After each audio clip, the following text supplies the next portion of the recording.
5 things that you need to know before you visit Jericoacoara. Jericoacoara is one of Brazil's most famous beach vacation destinations.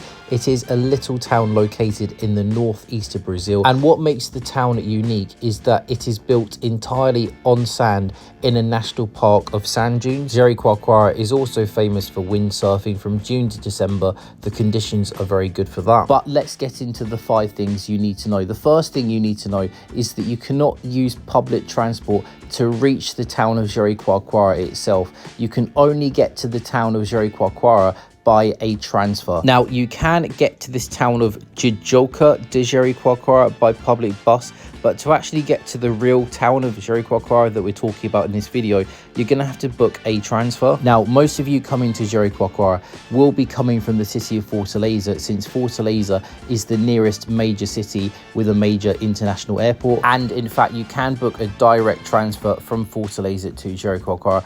Here is the transfer I would recommend. I've put the link to this transfer below in the description and the comment section. I recommend booking with that link because that link is from Get Your Guide, and with Get Your Guide you do not need a Brazilian postcode to make the booking, and you don't need a Brazilian CPF, which is like a Brazilian tax code number. If you do a Google search, you may be able to find transfers a little bit cheaper. For example, I found this one with this website Tour Facile. The problem is, to make the booking you're going to have a Brazilian postcode and you're going to have a Brazilian CPF, so don't go through that hassle. Just use the link that I put below in the description and the comment section. So the way it works is that once you make the booking, you should receive a WhatsApp text from this number about a day or 2 before your journey. The text will just ask you to confirm the journey. And by the way, when you are traveling in Brazil, make sure you always have WhatsApp downloaded on your phone, because these tour guides and these tours and activities, they always communicate via WhatsApp. So have WhatsApp on your phone.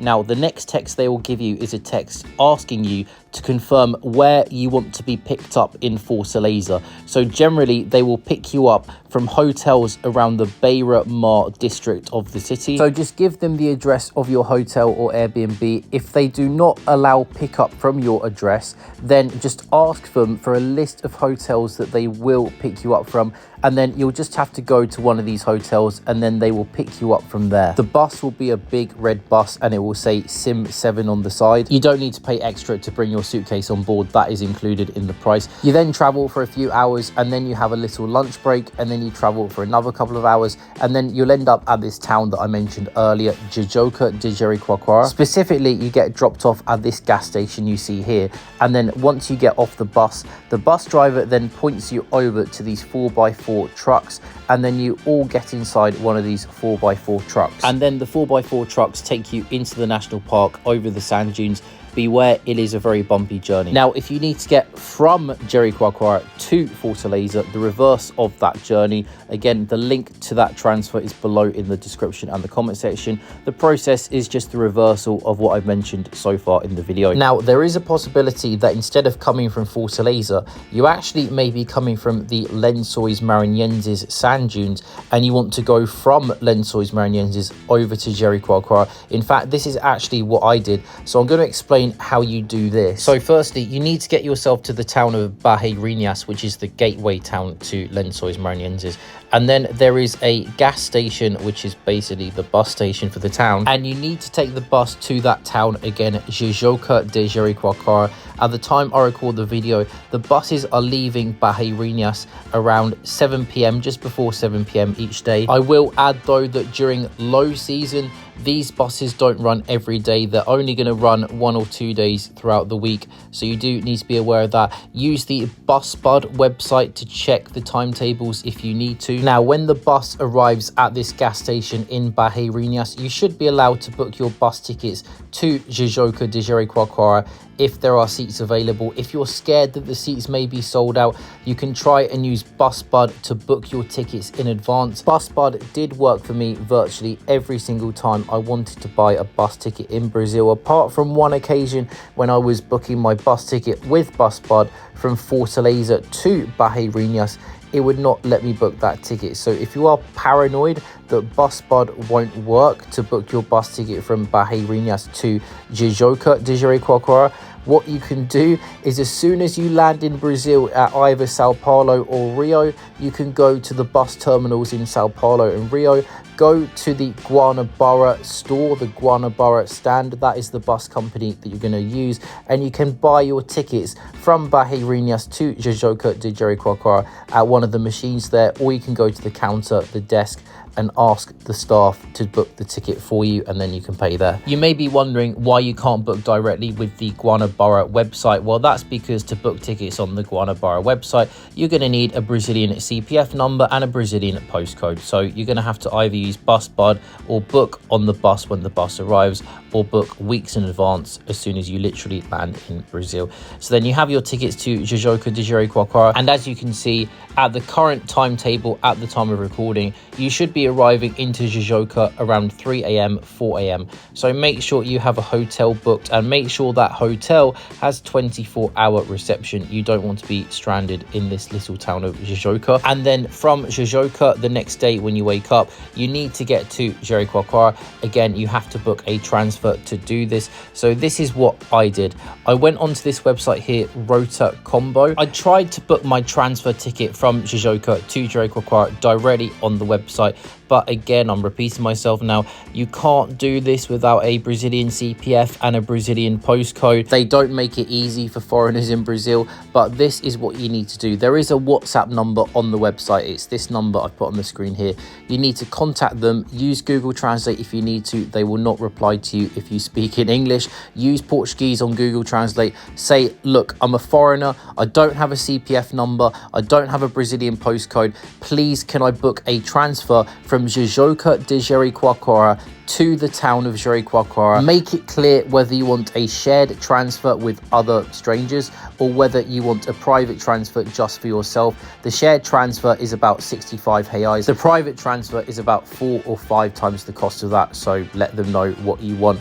And then they should give you a link to a website where you can make the payment with a foreign bank card and with a foreign address. Once you've made that payment, you have to let them know on WhatsApp what time you want the 4x4 truck to pick you up, where they're going to pick you up, and where in Jericoacoara they're going to drop you off. And then it should all be smooth sailing from there. If you do have any questions though, do feel free to comment below and let me know, and I will try my best to answer you. I know this process can be a little bit confusing. But now let's talk about the second thing you need to know about visiting Jericoacoara. So when you're picked up in your 4x4 from Jijoca, as soon as you enter the national park, you do have to pay a tourist tax.